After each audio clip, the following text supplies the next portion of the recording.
아멘. 오늘 여러분들은 어떤 말과 함께 하루를 시작하셨습니까?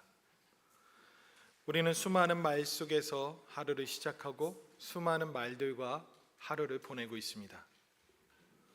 TV를 켜는 순간, 유튜브를 켜는 순간, 라디오를 켜는 순간 광고들은 우리에게 말을 겁니다. 이것을 사십시오. 뉴스는 말을 겁니다. 이것을 알아야 합니다. 영상 하나, 강의 하나에서 이렇게 말을 합니다. 이렇게 살면 성공합니다. 그런데 참 이상하죠. 정보는 넘치고 그 만족은 없고 그리고 불안은 계속입니다. 좋은 말은 차고 넘치는데 우리에게 위로해 주는 말들은 많은데 그 위로의 시간은 짧습니다. 너도 나도 성공하는 법, 자녀 잘 키우는 법, 그리고 부부 사이 좋아지는 법, 그리고 우리의 자존감을 높이는 법, 그리고 우리의 마음을 다잡는 법, 그 모든 것들은 우리들의 정보 가운데 수많은 정보 속에서 우리는 살아갑니다. 그런데 우리는 왜 잠 못 이루는 밤이 되면 그 수많은 정보들이 필요 없다라고 여겨질까요? 우리를 왜 붙잡아 준다라고 생각을 하지 못하는 것일까요? 솔직히 우리가 가장 중요하다 여기는 시점에 세상의 지혜는 우리에게 큰 해답을 주는 것 같지 않을 때가 있습니다. 사랑하는 가족이 병상에 누워있을 때, 자식이 길을 잃고 방황할 때, 그리고 평생 일군 것을 평생 이루었던 그 모든 것들이 한순간에 무너질 때 그 많던 지혜가 우리를 붙잡기보다, 우리를 위로해 주기보다 그냥 도움 안 되는 것 같을 때가 있습니다. 누군가 말을 했습니다. 사람의 지혜는 잔잔한 날에는 친구가 되어주지만 인생의 가장 깊은 수렁 가운데서는 우리 곁에 머물지 않는다. 이렇게 말을 하곤 합니다. 여러분 한번 상상해 보십시오. 응급실에 사람이 실려갔습니다. 그 사람이 실려갔는데 그 사람의 의사 선생님에게 선생님, 말씀 좀 멋있게 해주십시오 라고 합니까? 아니면 병원이 참 세련됐네요 이런 말을 하겠습니까? 응급실에 실려간 사람은 자신의 병이 낫는 것, 다친 부위가 금방 어떻게 좀 치료해 주는 것, 그리고 내가 사는 것, 거기에 능력을 구할 뿐입니다. 당시 바울사도가 그랬습니다. 바울사도가 고린도 교인들에게 살리는 능력을 선포합니다. 세상의 지혜가 아닌 우리가 살리는 그 하나님의 지혜가 있다라는 것을 말씀해 줍니다. 오늘 보면 2절 말씀을 보시겠습니다. 오늘 보면 2절 말씀을 보면 이렇게 말씀합니다. 내가 너희 중에서 예수 그리스도와 그가 십자가에 못 박히신 것 외에는 아무것도 알지 아니하기로 작정하였음이니라. 당시 고린도는 말의 도시였습니다. 누가 멋지게 말하냐, 누가 똑똑하게 말하냐, 그것이 자랑거리였습니다. 그런 도시에 바울이 결심했습니다. 예수 그리스도와 그가 십자가에 못 박힌 것 외에는 내가 아무것도 알기로 하지 않았다라고 선언합니다. 이 결단은 섣부른 것이 아닙니다. 그는 작정하였다라고 표현합니다. 심사숙고 끝에 판결을 내렸다라는 것입니다. 이 단어는 재판관이 모든 증거 자료를 섭렵하고 난 다음에 그 모든 증거 자료의 기점으로 판결을 내리듯 하는 그때 쓰여지는 단어입니다. 나는 십자가 외에는 아무것도 알지 않겠다라고 바울사도는 선언한 것입니다. 왜 그랬을까요? 그가 왜 이렇게 말을 했을까요? 바울이 본 것이 있습니다. 세상의 어리석다 비웃는 그 십자가 안에 사람의 모든 지혜를 합친 것보다 하나님의 지혜가 더욱 깊다 그리고 크다라는 것을 그는 알았습니다. 십자가 안에 하나님의 지혜가 담겨 있다는 것을 본 것입니다. 여러분 오늘 말씀이 우리에게 질문을 합니다. 너의 믿음은 지금 무엇하기로 작정하였느냐? 사람의 지혜냐? 아니면 하나님의 지혜냐? 여러분 우리는 분명히 해야 합니다. 우리의 믿음이 어디에 서 있는지 우리는 분명하게 결단해야 합니다. 오늘 말씀 첫 번째로 얘기하십니다. 사람의 지혜를 내려놓고 십자가만 붙들라 라고 말씀합니다. 오늘 본문 1절 말씀을 다 같이 읽어볼까요? 1절 말씀입니다. 시작. 형제들아,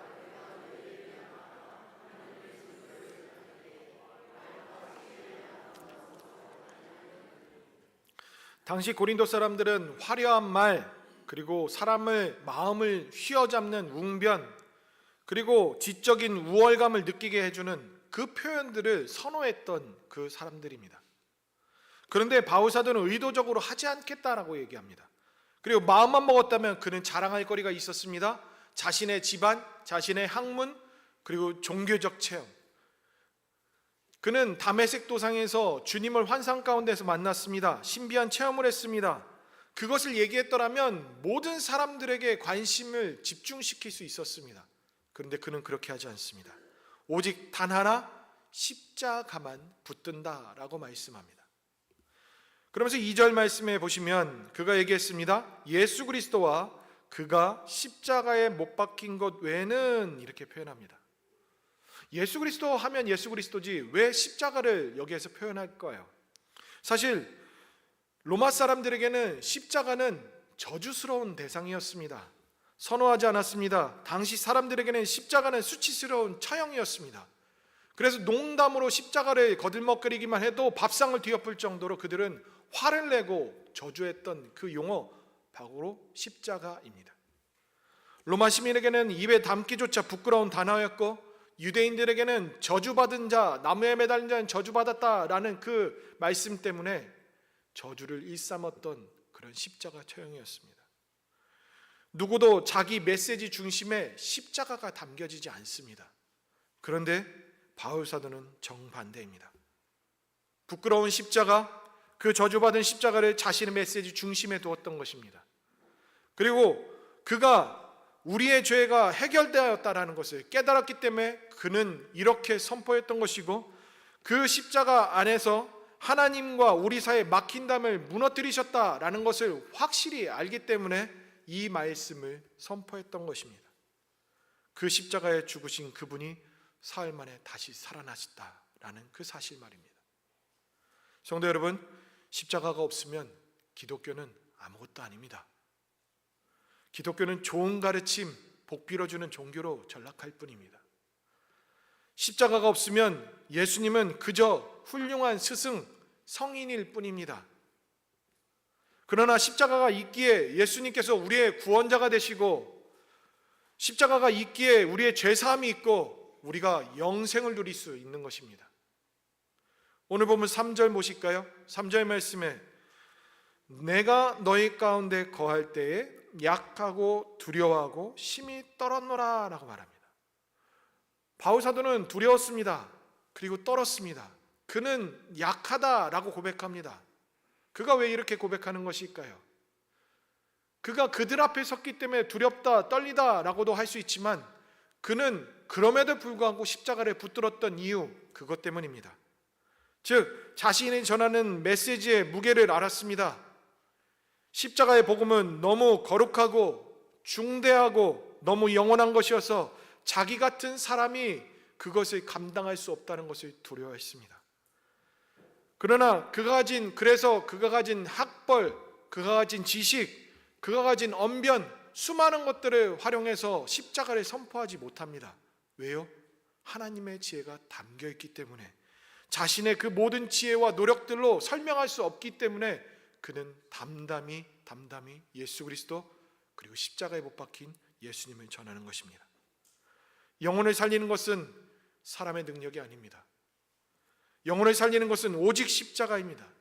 십자가에 못 박히신 그리스도, 그 복음의 자체가 능력이 있습니다. 그래서 말씀합니다. 4절과 5절 말씀 다 같이 읽겠습니다. 시작. 내 말과 내 전도함이 설득력 있는 지혜의 말로 하지 아니하고 다만 성령의 나타나심과 능력으로 하여 너희 믿음이 사람의 지혜에 있지 아니하고 다만 하나님의 능력에 있게 하려 하였노라. 바울 사도는 선포합니다. 성령의 나타나심과 능력으로 자신은 정했다. 자기의 말, 자기의 설득력으로 한 것이 아니다라고 얘기합니다. 즉 자기의 노력, 자신의 능력으로가 아니라 성령님께서 증명하셨고 성령님께서 내보여 주셨고 성령님께서 전하셨다는 것을 선포하고 있는 것입니다. 그리고 자신의 능력이 아닌 성령의 능력으로 했다라고 말합니다. 그래서 하나님의 능력이다라고 말하고 있습니다. 이것이 복음의 신비입니다. 바울은 떨면서 십자가를 전했습니다. 화려한 수사도 압도하는 기세 없이 떨리는 그 입술로 십자가를 입에 담아서 십자가의 복음을 전했습니다. 다들 꺼려하는 주제인 십자가, 그 중심으로 그 화려했던 도시 가운데 수많은 사람들에게 그는 십자가를 전함으로 그들의 영혼을 흔들어 깨웠습니다. 우상 숭배자들이 무릎을 꿇게 했고 그리고 음행하던 자들을 회개하게 만들었습니다. 여러분, 이 십자가의 능력을 믿으십니까? 아니면 여러분들에게 십자가가 식상합니까? 우리의 강단에 보시면 십자가 보이는 이 십자가, 여러분들에게는 어떤 마음으로 다가옵니까? 무덤덤합니까? 아니면 그 십자가 바라보지 못할 만큼 두렵고 떨림으로 여기십니까? 이 모든 것들은 바울이 능력이 있어서 잘나서 이렇게 한 것이 아닙니다. 오직 십자가의 능력이 무엇인지 알았고 그 복음의 역사가 무엇인지 알았고 성령의 역사 가운데서 하나님이 어떤 능력을 펼치시는지 그는 알았기 때문에 자신이 약하고 두렵고 떨림으로 그 복음을 전했던 것입니다. 여러분, 마틴 로이드 존스 목사님 아십니까? 화면 한번 띄워드리겠습니다. 저분은 20세기의 최고의 설교자라고 일컬어졌던 영국의 목회자입니다. 저 목사님은 원래는 의사였습니다. 그것도 영국 왕실의 주치 밑에서 수련하고 있던 의사였습니다. 총방맞는 의사였습니다. 그 의사가 어느 날 돌연 그 모든 자리를 내려놓고 설교자가 됩니다. 목회자가 됩니다. 그래서 사람들은 묻습니다. 이해가 가지 않아서 묻습니다. 왜 그 좋은 자리를 버리셨습니까? 그랬더니 그는 이렇게 대답합니다. 나는 사람의 몸을 고치는 일보다 영혼을 살리는 십자가의 능력이 더 크다는 것을 발견했기 때문입니다. 이렇게 말했습니다. 진실로 마틴 로이드 존스 목사님은 평생 강단에서 십자가에 못 박힌 그리스도를 전했습니다. 그가 심호하던 웨스트민스터 채플은 영국이 영적으로 메말라갔던 그 시대에 부흥의 불길을 올렸던 그 현장입니다. 이 마틴 로이드 존스 목사님이 강단에서 사람의 지혜가 아니라 십자가의 능력을 선포했을 때 수많은 사람들이 그의 설교를 듣고자 그 채플실을 찾아왔습니다. 여러분, 우리도 분명히 해야 합니다. 십자가 없는 위로는 마음을 잠시 달랠 뿐이라는 것을 알아야 합니다. 영혼을 구원하지 못한다는 것을 우리는 직시해야 합니다. 십자가 없는 지혜는 인생을 정리해 줄 뿐 죄의 문제를 해결해 주지 않는다는 것을 우리는 명확하게 인지해야 합니다. 교회의 능력도 가정의 회복도 우리의 인생의 변화도 결국 십자가에서부터 온다는 것을 기억하십시오. 우리의 약함을 부끄러워하지 마십시오. 바울은 약함 가운데 십자가를 붙들었습니다. 그리고 그것을 의지했고 성령의 능력이 임하듯 그는 그 약함 가운데서 하나님의 능력을 발휘했습니다. 그가 발휘한 것이 아니라 성령님께서 그리했던 것입니다. 여러분, 십자가 앞에서 하나님의 능력을 발견하십시오. 그리고 그 능력을 의지하며 살아가시는 저와 여러분들 될 수 있기를 바랍니다. 두 번째로 말씀합니다. 세상의 지혜가 아니라 하나님의 감추어진 지혜를 바라보라 라고 말씀합니다. 자칫 이 명제가 머리 쓰지 않고 이성을 사용하지 않고 묻어놓고 따지지도 말지도 않고 그냥 믿어 하는 것으로 의미한다라고 생각하시면 그것은 아닙니다. 우리 본문 6절과 7절 말씀 함께 보실까요? 조금 길지만 함께 읽겠습니다. 시작. 그러나 우리가 온전한 자들 중에서는 지혜를 말하노니 이는 이 세상의 지혜가 아니요 또 이 세상에서 없어질 통치자들의 지혜도 아니요 오직 은밀한 가운데 있는 하나님의 지혜를 말하는 것으로서 곧 감추어졌던 것인데 하나님이 우리의 영광을 위하여 만세전에 미리 정하신 것이라. 아멘. 복음에는 지혜가 있습니다. 그것도 차원이 다른 지혜입니다. 바울 사도는 오늘 본문에서 두 가지를 얘기합니다. 이 세상의 지혜를 얘기합니다. 그러면서 없어질 통치자의 지혜라라고 얘기합니다. 그리고 두 번째로는 하나님의 지혜다라고 얘기합니다. 세상의 지혜는 화려해 보입니다. 세상의 지혜는 이 시대를 호령한 것 같이 여겨집니다. 그러나 바울은 이 지혜에 수식어를 붙였습니다. 없어질, 이것이 실체입니다. 시대가 바뀌면 사라집니다. 결국 못 쓰게 될 지혜, 그것이 바로 세상의 지혜입니다. 이런데 반해 하나님의 지혜는 다릅니다. 하나님의 지혜를 어떻게 표현했습니까? 비밀로 감추어져 있는 하나님의 지혜로 하나님께서 우리를 영광스럽게 하시려고 영세전에 미리 정하신 것이다 라고 말합니다.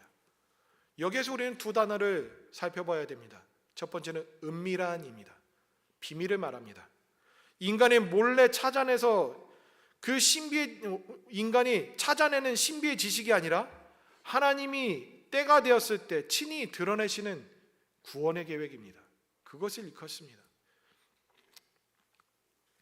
두 번째로는 미리 정하신입니다. 즉 하나님께서 만세전부터 미리 목적을 세우셨고 모든 섭리 가운데서 이루셨다라는 그 말씀을 전하고 있습니다. 그렇다면 그 비밀이 무엇일까요? 만세전부터 감추어졌던 하나님의 지혜가 무엇입니까? 십자가입니다. 십자가에 못 박히신 그리스도, 그분이 만세전부터 감추어졌던 하나님의 지혜입니다. 십자가는 단순히 우발적인 사건이 아닙니다. 십자가는 타락 이후에 하나님께서 급히 마련해 놓으신 구원의 방법이 아닙니다. 만세전부터 감추어졌던 하나님의 지혜입니다. 예수님의 죽음도 그렇습니다. 뜻하지 않게 일어났던 불미스러운 일이 아닙니다. 그리고 종교 권력자들의 음모에 의해서 비극으로 죽게 되신 것이 아닙니다. 십자가는 하나님이 친히 창조하시기 전부터 하나님께서 마음에 품으셨던 영원한 구원의 계획이었습니다. 이는 무엇을 뜻하겠습니까? 이미 하나님께서 우리가 죄에 빠질 것을 알고 다 예배해 놓으셨다는 것입니다. 그리고 동시에 우리를 다시 살리실 그 길까지도 준비해 놓으셨다는 그 사실입니다.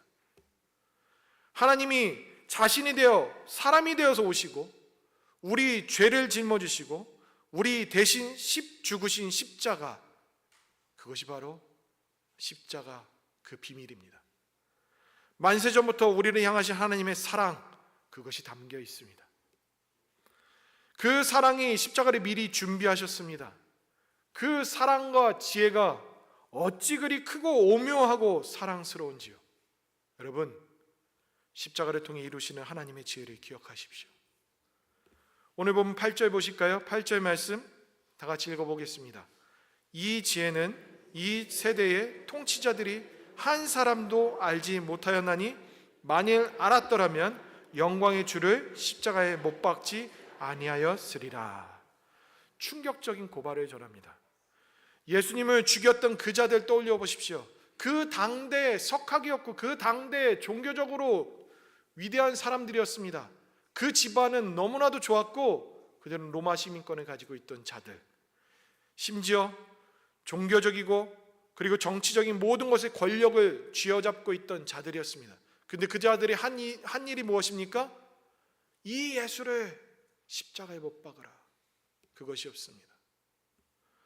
여러분, 요즘 시대에 전도하기 쉽습니까? 어렵습니다. 사람들이 얘기합니다. 예수님이 누군지도 잘 알지 못하고 설명조차 못하면서 예수님 싫어합니다.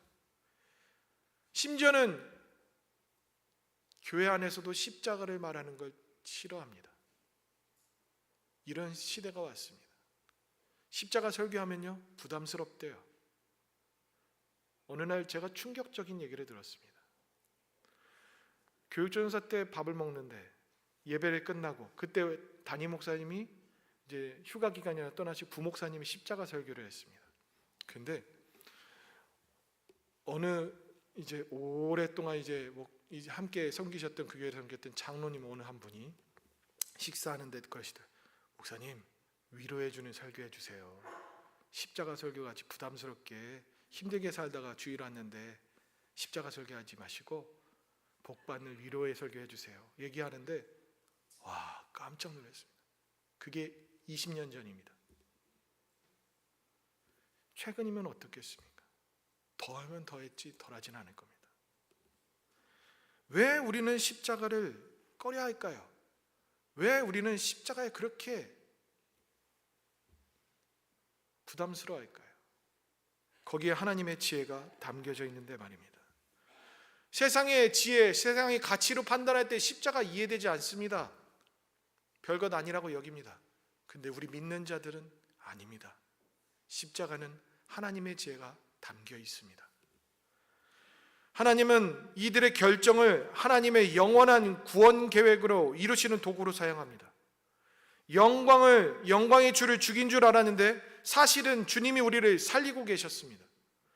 그들이 이긴 줄 알았는데 사실은 그곳에서 하나님께서 사탄의 머리를 짓밟고 계셨습니다. 이것이 십자가의 신비입니다. 사람의 눈에는 한 사람이 죄인이 처형당하는 것으로 보입니다. 그러나 하나님의 눈에는 영원한 사랑의 보좌였습니다. 사람의 눈에는 끝이었습니다. 그러나 하나님의 눈에는 새 창조의 시작이었습니다. 오늘 보면 9절 말씀을 보시겠습니다. 9절 말씀, 기록된 바 하나님이 자기를 사랑하는 자들을 위하여 예비하신 모든 것은 눈으로 보지 못하고 귀로 듣지 못하고 사람의 마음으로 생각하지도 못하였다 함과 같으니라.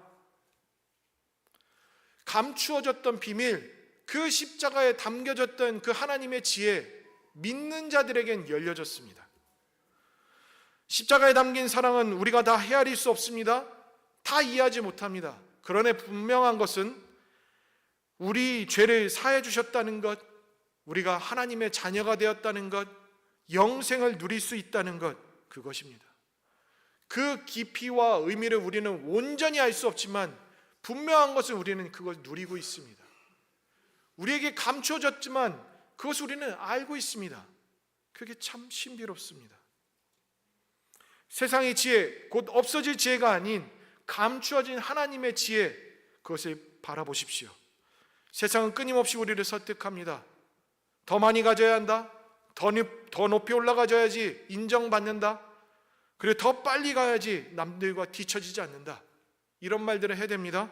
그런데 그 목소리에 우리는 휘둘리는 것이 아닙니다. 왜요? 없어질 지혜이기 때문에. 우리는 십자가를 통해 만세전부터 미리 정하신 그 은밀한 하나님의 지혜를 바라봐야 합니다. 거기에 생명이 있고 거기에 은혜가 있고 거기에 영원한 것이 있습니다.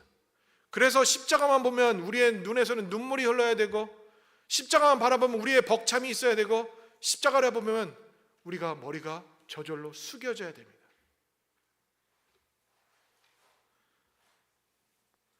오늘 세 번째로 말씀합니다. 성령의 은혜를 깨닫고 하나님의 깊은 것까지도 살피라라고 말씀합니다. 오늘 보면 10절 말씀입니다. 오직 하나님의 성령으로 이것을 우리에게 보이셨으니 성령은 모든 것 곧 하나님의 깊은 것까지도 통달하시느니라. 여러분, 세상이 알지 못하는 하나님의 지혜를 우리가 어떻게 알 수 있었을까요? 어떻게 그것을 누릴 수 있는 것일까요? 우리는 도대체 어떻게 십자가라는 나무 형태를 보고 하나님의 지혜를 읽을 수 있는 것일까요? 10절에서 말씀하죠. 성령으로 보이셨다. 이 보이셨다는 것은 계시되다, 나타내다, 드러내다, 베일을 벗기다라는 것입니다. 즉 우리가 십자가를 알게 된 것, 그것은 우리가 지혜가 충만해서 똑똑해서가 아닙니다. 성령께서 우리의 눈에 베일을 친히 벗겨주셨기 때문에 그렇습니다. 그분이 보여주시지 않으셨다면 우리도 통치자들처럼 십자가를 어리석음으로 봤을 것이고 부끄러움으로 여겼을 것입니다. 그러면서 말씀합니다. 성령께서 하나님의 깊은 것까지도 통달하신다. 저와 여러분들이 그 의미를 어떻게 알 수 있습니까? 왜 하나님의 뜻과 사랑을 우리가 더 알려고 노력합니까? 하나님의 그 깊은 곳까지도 성령님께서 조사하고 깨닫게 하기 위해서 하신다는 것입니다. 11절 말씀입니다. 비유로 설명합니다. 사람의 일을 사람의 속에 있는 영 외에 누가 알리요? 이와 같이 하나님의 일도 하나님의 영 외에는 아무도 알지 못하느니라. 여러분, 우리의 가장 깊은 곳 누가 알아줍니까? 사람이 알아줍니까? 이런 말 있죠. 남편의 의미. 내 편인 줄 알았는데 남의 편이라서 일평생 살을 부대끼며 살았는데 내 남편은 남의 사람이었다. 옛날에 그 유명했었잖아요. 그것처럼 우리가 반평생을 살아도 알지 못합니다. 그런데 우리 성령님은 그것을 알게 하십니다. 우리 안에 있는 그 성령님은 우리를 깨닫게 하십니다. 마찬가지입니다. 하나님의 깊은 마음은 오직 하나님의 영만이 아시고 천사도 모릅니다. 그래서 천사가 우리를 부러워합니다. 십자가에 담긴 그 사랑의 깊이, 만세전부터 우리를 향하신 그 마음은 오직 성령님만이 아시고 성령님께서 우리를 가르쳐 주십니다. 12절 말씀 한번 보실까요? 다 같이 읽어보겠습니다. 시작.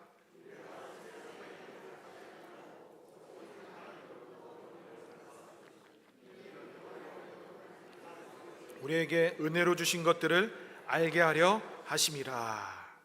충격적인 선언입니다. 이것이 얼마나 큰 은혜입니까? 우리가 받은 성령, 그 영으로 인해서 우리가 하나님을 알 수 있게 하고 그것이 은혜임을 알게 하고 우리가 그 은혜로 주어진 것을 깨닫게 해주신다는 것입니다. 여러분, 나니아 연대기라는 영화를 보셨습니까? 아니면 책을 보셨습니까? 나니아 연대기라는 이 책을 쓴 작가는 영국의 기독교 변증가였던 C.S. 루이스입니다. 그 사람은 원래는 무신론자였습니다. 아주 명석했습니다. 그 명석한 무신론자가 가장 거부했던 것이 무엇이냐면 십자가였습니다. 십자가. 그는 이렇게 말했습니다. 왜 한 사람의 죽음이 다른 사람을 구원하게 되는가? 이가 이해가 안 됐대요. 머리로 이해해 보려고 무던히 애썼지만 끝까지 이해하지 못했습니다. 그런데 어느 날 돌킨이라는 친구와 대화를 하고 그리고 성경을 읽고 마침내 무릎을 꿇고 기도하는 일이 있었습니다. 그러면서 그는 얘기합니다. 십자가는 내가 분석해서 이해할 수 있는 것이 아니었다. 무릎 꿇어야 깨달을 수 있는 것이었다. 라고 이렇게 고백을 합니다. 여러분, 십자가는 우리의 머리로 아는 것이 아닙니다. 성령님께서 깨닫게 해주십니다.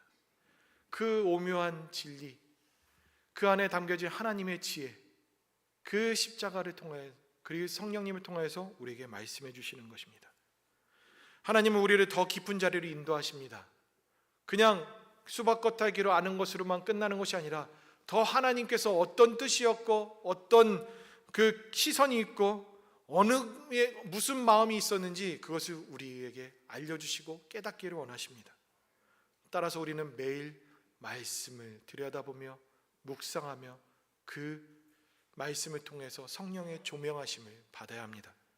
머리로 이해하는 것이 아니라 성령을 통해서 깨달아지는 그 은혜, 그것이 우리를 머금고 살아야지 우리는 그 안에서 하나님의 마음을 읽을 수 있고 하나님의 능력을 경험할 수 있는 것입니다. 성령은 깨달음만 주시는 분이 아니라 우리를 진리로 살게 하십니다. 예수님께서 말씀하셨지요. 누구든지 나를 따라오려거든 자기를 부인하고 자기 십자가를 지고 나를 따를 것이니라. 저와 여러분들이 예수님은 닮은 자들입니다. 닮아가는 자들입니다. 그렇기 때문에 우리는 우리 자신을 부인하고 십자가를 지고 주님을 따르는 그런 사람들이 되어야 합니다. 저와 여러분들이 우리 주님을 따르면서 십자가를 짊어지고 십자가의 의미를 더 깊이 깨달으시며 살아가시는 저와 여러분들 될 수 있기를 바랍니다. 말씀의 결론을 맺겠습니다. 여러분, 우리가 결국 붙드는 것은 십자가입니다. 교회가 자랑할 것도 십자가입니다. 성도가 살아갈 힘도 십자가에서 누릴 수 있습니다. 세상은 십자가를 미련하다 말하지만 우리는 압니다. 그 십자가가 하나님의 지혜이며 하나님의 능력이며 우리를 살린 영원한 생명이라는 것을 압니다. 그러므로 오늘도 십자가 앞으로 나아가십시다. 우리의 자랑과 지혜와 힘을 내려놓고 오직 예수 그리스도와 그가 십자가에 못 박히신 그 복음만을 붙들 수 있기를 바랍니다. 그때 우리의 믿음은 흔들리는 사람의 말 위에 서지 않고 영원하신 하나님의 말씀 위에 그 능력 위에 설 수 있는 것입니다. 그래서 오늘 본문에서 말씀합니다. 너희 믿음이 사람의 지혜에 있지 아니하고 다만 하나님의 능력에 있게 하려 하였노라. 기도하시겠습니다. 살아계신 하나님, 십자가를 통하여 하나님의 지혜를 읽어봅니다. 무지한 저희들이 다 알 수 없지만 하나님의 능력이 십자가를 통해 어떤 은혜가 우리에게 다가왔는지, 우리가 어떻게 자녀가 되었는지, 어떻게 영생을 꿈꾸며 살아가는지 그 모든 것들을 십자가를 통해서 깨닫습니다. 하나님, 십자가에 담긴 하나님의 지혜를 읽을 수 있게 하시고 그 십자가를 부여잡고 살아가게 하시고 우리의 모든 소망은 십자가를 짊어지고 사는 것임을 깨닫게 하여 주옵소서. 그래서 우리의 삶 가운데 하나님의 능력이 나타나게 하시고 우리에게는 능력이 없지만 하나님에게 능력이 있음이 온전하게 들어가는 일상들을 살아가게 하여 주옵소서. 그래서 주님을 따라 살아가는 자들답게 주님께서 원하시는 마음과 그 지혜와 그 시선들이 어디에 머물렀는지 바라보며 그것을 위해서 힘쓰며 살아가는 저희가 될 수 있도록 은혜를 베풀어 주시옵소서. 예수님의 이름으로 기도드리옵나이다. 아멘.